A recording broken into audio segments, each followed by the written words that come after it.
अगला टॉपिक है पर्यावरण अध्ययन विषय के अंतर्गत तैरता जहाज डूबती सुई। आप जब देखते होंगे तो आपको हैरानी होती होगी कि एक छोटी सी सुई पानी में डूब जाता है, जबकि बड़ा सा भारी भरकम जहाज लोहे का जो है वो पानी में जो है दौड़ता है, तैरते रहता है। आखिर क्यों? बहुत ऐसा वस्तु है, साबुन। साबुन को जब आप बाल्टी में डालेंगे तो डूब जाता है। जब वही साबुन को आप साबुनदानी में रख करके जब बाल्टी में डाल रखते हैं तो नहीं डूबता है। पूड़ी पूड़ी छनाते हुए आप देखे होंगे, पूड़ी जब बेल करके डाला जाता है कढ़ाई के अंदर तो तेल के नीचे जाकर बैठ जाता है, जैसे जैसे वो फूलता है ऊपर आ जाता है ना। प्लास्टिक का बोतल, खाली बोतल देखिए पानी में डाल करके तैरता है या डूबता है। प्लास्टिक का जो ढक्कन होता है उसको देखिए, तैरेगा या डूबेगा, है ना। चम्मच, एक स्टील का प्लेट या थाली ले लीजिए बड़ा सा, उसको आप एक पानी भर लीजिए किसी बर्तन में और उसमें प्लेट को डालिए और फिर चम्मच को डालिए। प्लेट तैरेगा जबकि चम्मच डूब जाता है।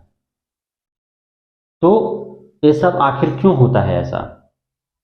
आप जो है दवा खाते हैं जब बीमार पड़ते हैं तो जो पत्ता होता है दवे का उसको उसी तरह से डाल दीजिए पानी में, और पानी से भरा जो बाल्टी है वो तैरेगा, लेकिन उसी को मोड़ चमोड़ करके एकदम छोटा साइज बना करके और डालिए पानी में डूब जाता है।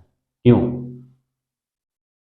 नहीं, इस प्रकार जो है कई उदाहरण है आपके सामने, आप खुद देखे होंगे या फिर करके आप देखें इस सारी चीज़ों को, आखिर क्यों ऐसा होता है।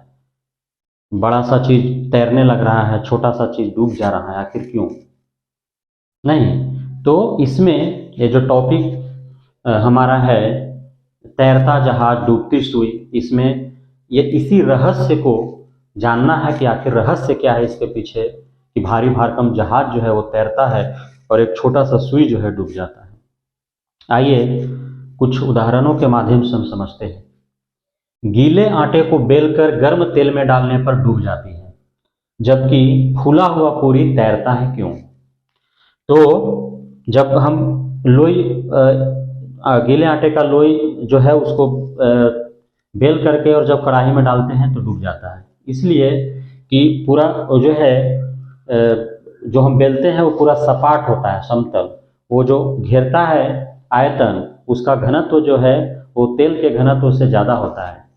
मतलब यहाँ घनत्व का खेल है कि किस वस्तु का घनत्व कम है और किसका ज़्यादा है। पानी में जो वस्तु डाला जा रहा है, यदि उसका घनत्व ज़्यादा होगा तो डूब जाएगा, घनत्व कम होगा तो तैरेगा।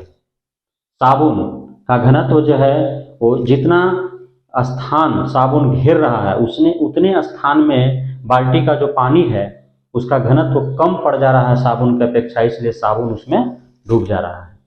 जबकि साबुनदानी जितना स्थान घेर रहा है उतने स्थान के पानी का जो घनत्व है वो ज़्यादा हो जा रहा है, इसलिए जो है पानी साबुनदानी को डूबने नहीं दे रहा है। यही कारण सुई, एक पतला सा हल्का सा सुई जो है, सुई कितना स्थान घेरेगा? बहुत थोड़ा।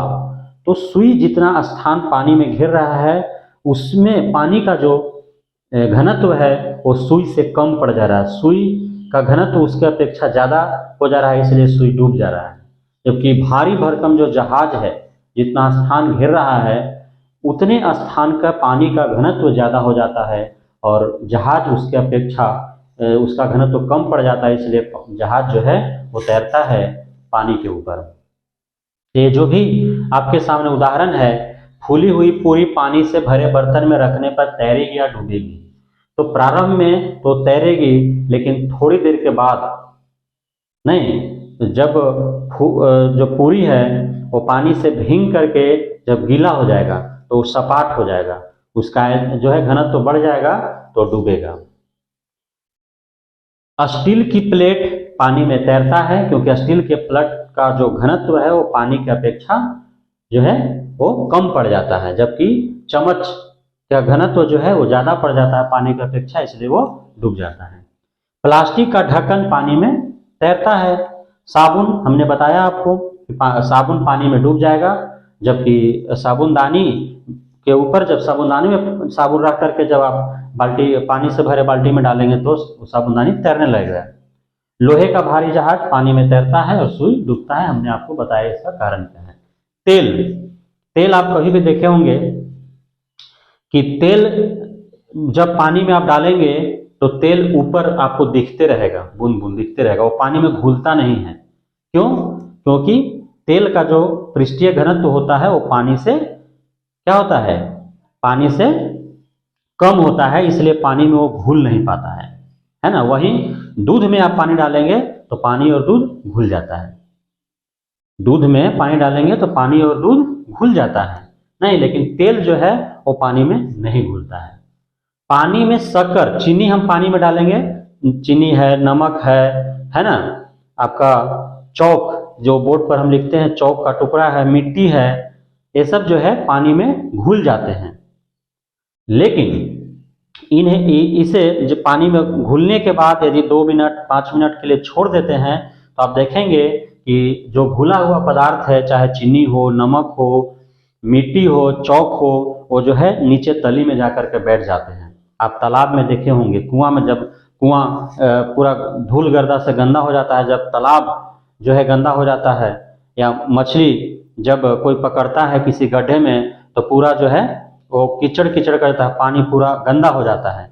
लेकिन कुछ समय बाद, हो सकता है 12 घंटे या 24 घंटे के बाद जो है उसी गड्ढे या उसी तालाब जो गंदा दिख रहा था आपको, उसे आप देखेंगे तो पानी पूरा साफ दिखेगा। क्यों? क्योंकि वो जो घुला हुआ जो पदार्थ था, जो भी मिट्टी थे, धूलकण थे, वो जो है पानी से भारी हो जाता है और वो पानी में जाकर के बैठ जाता है। तो पानी में हम शक्कर जल्दी घुलने के लिए क्या करते हैं, या तो शक्कर को जो है वो पीस करके वो पानी में डालेंगे तो घुलेगा जल्दी, नहीं तो पानी और शक्कर का घोल बना करके और उसको जो है गर्म करेंगे तो जल्दी घुलेगा।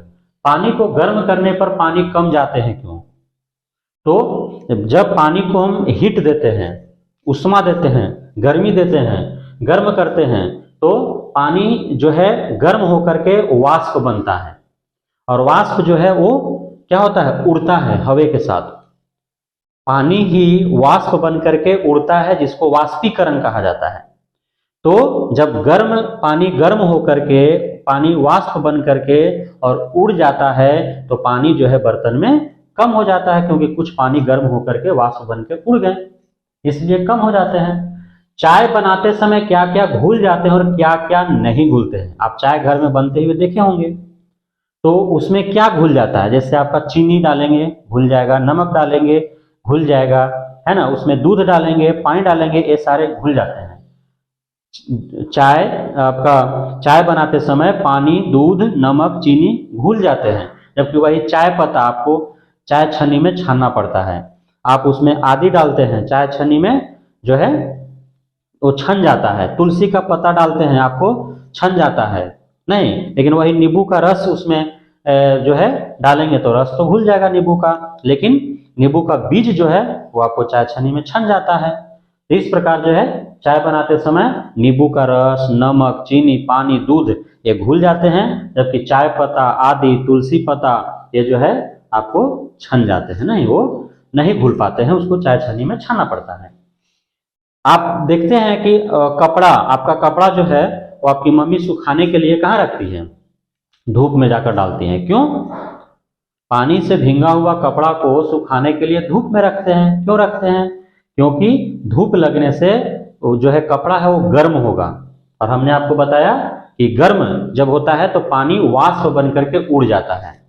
तो जो भींगा हुआ कपड़े में जो पानी का अंश है, जब कपड़ा गर्म होगा तो वो पानी का अंश जो है वाष्प बन करके उड़ जाता है, और कपड़ा से जब नमी निकल गया तो कपड़ा सूख जाते हैं। इसलिए जो है हम लोग कपड़ा सुखाने के लिए कहाँ रखते हैं, धूप में रखते हैं। आप तेल, पानी और चीनी का घोल जो है एक एक बूंद आप किसी चिकने सतह पर लीजिए और उसको टेढ़ा कीजिए।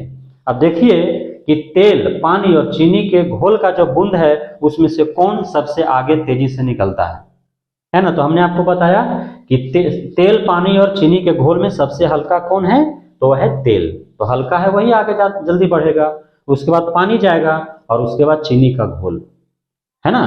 तो इस प्रकार जो है, जो इसमें जो है हमने मुख्य रूप से तैरता जहाज और डूबती सुई में हल्का और भारी वाष्पीकरण घनत्व के बारे में हमने समझा।